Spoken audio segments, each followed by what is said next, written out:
Hey, this is Eric from Cafe Watercolor.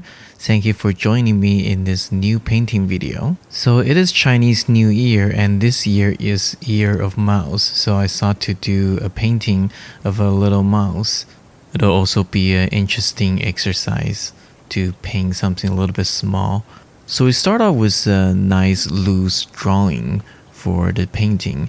And we'll start out by just doing some big general shape.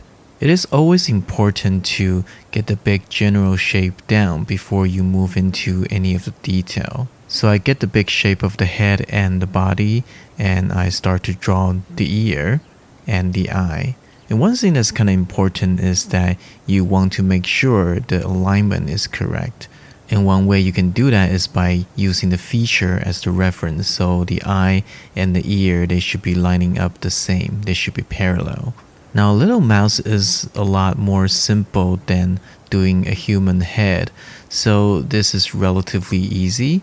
And even if you get a few things a little bit off, it's not going to look too weird because it is not a human head. But getting the placement right is still pretty important. You don't want the eye and the ear to misalign. That's going to look awkward and break the perspective. And speaking of the perspective, this image is a little bit tricky in terms of the foreshortening it has because we are looking at the mouse almost head on. So we're looking at the head and the body and the rear leg is all behind the head. So it got this foreshortening going on. So my suggestion is to try to watch out for that and try to think of it in three-dimensional space and just focus on the head a little bit more. The body and the leg is a little bit out of focus in the photo anyways, so we're trying to make it a little bit loose and a little bit fade back in the distance. So I changed the shape of the head a little bit. The nose feels a little bit too low. Now after that, I start to make a little bit darker mark here and there just to make the drawing a little bit cleaner, and I start to erase some of the construction lines, some of the dirty line that doesn't need to be there. And I make some quick indication of where the whisk is going to be. And I'm going to start my first wash.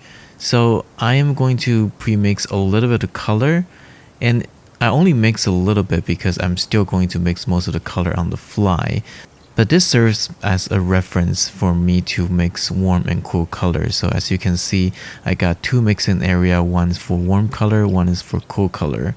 And the bottom big mixing area is going to be other colors and the dark dirty color. So I'm going to start doing the first wash. So the lighting of this photo is almost the backlight, a little bit to the left, so you see some strong rim light of the fur on the back and the left.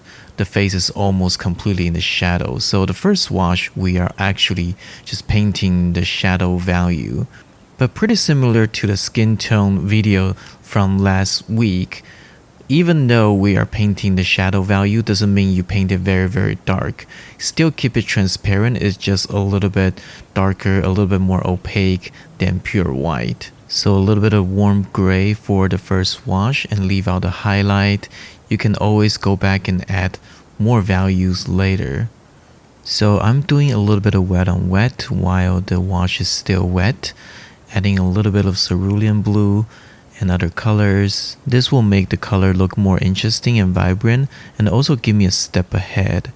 So here I'm mixing a moist, a little bit more opaque mixture for the darker color fur. And while I'm doing that, I'm also painting the same color fur on the back, so the body as well. Since there's still leftover paints on my brush, use them as much as possible without reloading your brush. And it's kind of essential to reuse the color you have on your brush, so you don't have to go back to your palette and reload and risk the wash to be completely dry. And before the first wash is dry, I'm connecting the bottom shadow shape together. So it's important to group your value, connect the shape as much as possible. So this is still part of the first wash, but we are already defining the value and the light and shadow.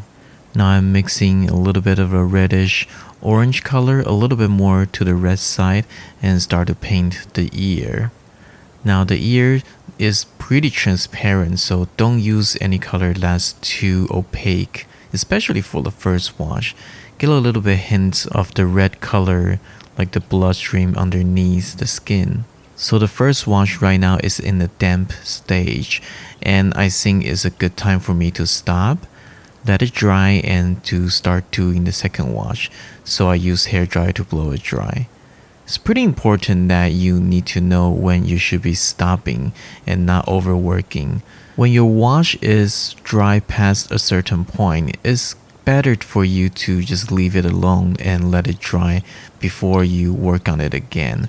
If you work on it too much, you're risking it to create some bad cauliflower edges and the wash is not going to look clean. So the second wash is the time that I really start to lay in the colors. So I'm mixing a darker brownish color for the dark part of the fur. And notice the tip of my brush is actually not that sharp. It's a little bit split out, which is good because I actually want to use that to create some dry brush effect to give the illusion of fur. Switch to a smaller brush so I can paint a little bit more in detail and leave out the highlight for the whisk. In the beginning, I wanted to use masking fluid, but first, I didn't find it. Second, I want to be able to paint this one without using the masking fluid. So just carefully paint around the shape, paint around the highlight. And while that shape is still wet, we can add some more opaque paint, some thicker paint, do some wet on wet. There are still subtle value changes in the darker fur area. So use wet on wet to give that soft transition will be very helpful. Bring a little bit of that warm color to the back. So a little bit of value to the back. And I soften the shape whenever I need to, just by using a little bit of water, clean damp brush. And here I'm starting to work on the background. So I'm mainly using the cerulean blue from Mission Gold Paint. So their cerulean blue is a little bit different. It got a little bit more of the warm tone, a little bit to the greener side, which is really pretty. So I decided to use that. Pretty similar to the colors in the photograph as well. So it's very important that you want to keep your background as clean and as consistent as possible. There can be some value changes within, but you want it to be mostly soft edges. So I'm using a bigger brush for cleaner wash because bigger brush holds a little bit more water and paint. It'll be easier for me to do a bigger area wash. So adding a little bit more paint, make it a little bit more opaque, wet onto wet while I still can. The left side of the mouse is where the brightest bright is because that's where the light is hitting. So I'm painting around the edges and I try to keep it a little bit rough so it gives the illusion of fur, so it's not a perfectly round hard edge. I'm adding a little bit of the color while it is still wet. It's already starting to dry, so I really need to speed up so that the background will be mostly soft edge with soft transitions. And I bring the background in to the shadow area of the mouse. This will help the mouse to feel like it is belong in the environment. When you have background connect to the main subject, it always helps to integrate your subject into the background, and that makes the picture whole and unify. And while I'm at it, I am painting using a very dark and dry and thick mixture to paint the contact shadow. So the contact shadow is where the mouse is actually touching the surface. That's the area where no light can get in, so it's very, very dark. And I want to do that while it is still wet, so I can have this soft transition from very dark to dark. This will create more depth and dimensionality. So I decide to leave the bottom just white, so it feels like the mouse is standing on the edge. Just a little bit of the graphic choice. I'm mixing some darker flesh tone for the feet. And it's okay if a little bit of the dark seeping in. It's mostly in the shadow anyways. So the 2 front feet and 1 of the rear feet.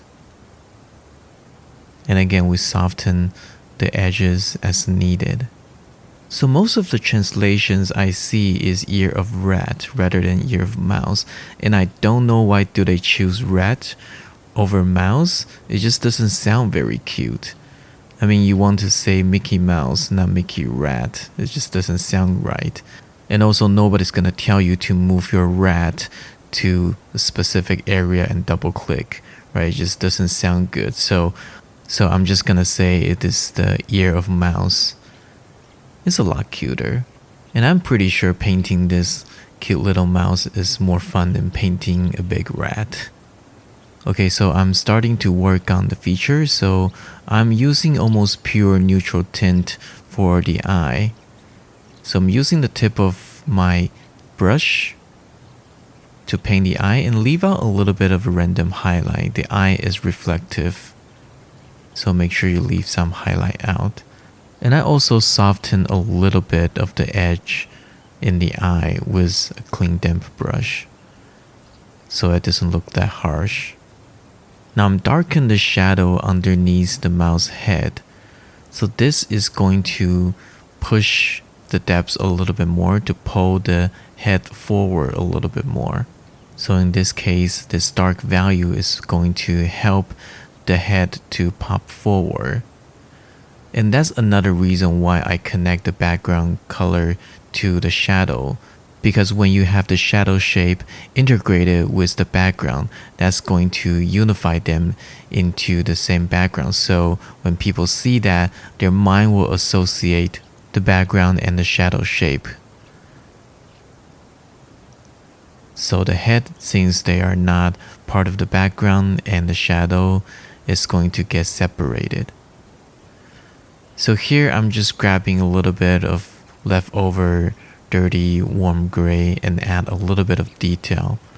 They should be pretty light. Just a little bit of detail to make the fur look a little bit more sophisticated, but that's pretty much it. So I want to darken the shadow on the back of the mouse a little bit more. Add some more cooler color to push them back even further. So here the contact shadow is actually not completely dry yet, so it started to create a little bit of cauliflower edges. So the way I fix that is to mix a thicker mixture and just paint over it. So it takes out the moisture that's going to create the cauliflower edges because you put more thick paint into it. So I didn't paint a little breadcrumb in front of the mouse because I think that's going to be a weird shape that's competing with the head. So that's why I didn't do it. So the painting is pretty much done. The last thing I do is to darken the background because I want the light on the left of the mouse to pop out a little bit more. Because if you look at the reference image, you can see how luminous those white furs are. So here I'm just mixing a more opaque, darker mixture for the background. And I start to kind of carefully paint around the background and again leave out some of the highlight.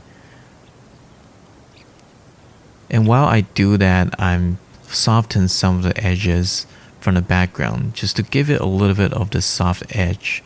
So that will create the illusion of the light sort of glowing. And that's going to look good after it is dry. So I add even more dark wet onto wet next to the fur. So now that you can see the light is really starting to pop out. One of the major differences between watercolor and other mediums such as oil is that oil you work from dark to light. So when you paint in oil, you add more white paint, you add more bright color on top. But when you're working on watercolor, you cannot paint white unless you use gouache, but that large area of gouache is not going to look good. So it's very important that you paint the surrounding dark if you really want to push that contrast. So you preserve the light and you paint the surrounding dark so the light can pop out. Here is the finished painting. I hope you enjoyed this little painting, and happy Chinese New Year. If you enjoyed this video, please like and subscribe. You can also go to my website at cafewatercolor.com to download my Fast Track Watercolor PDF guide. Thank you, and I will see you guys again very soon.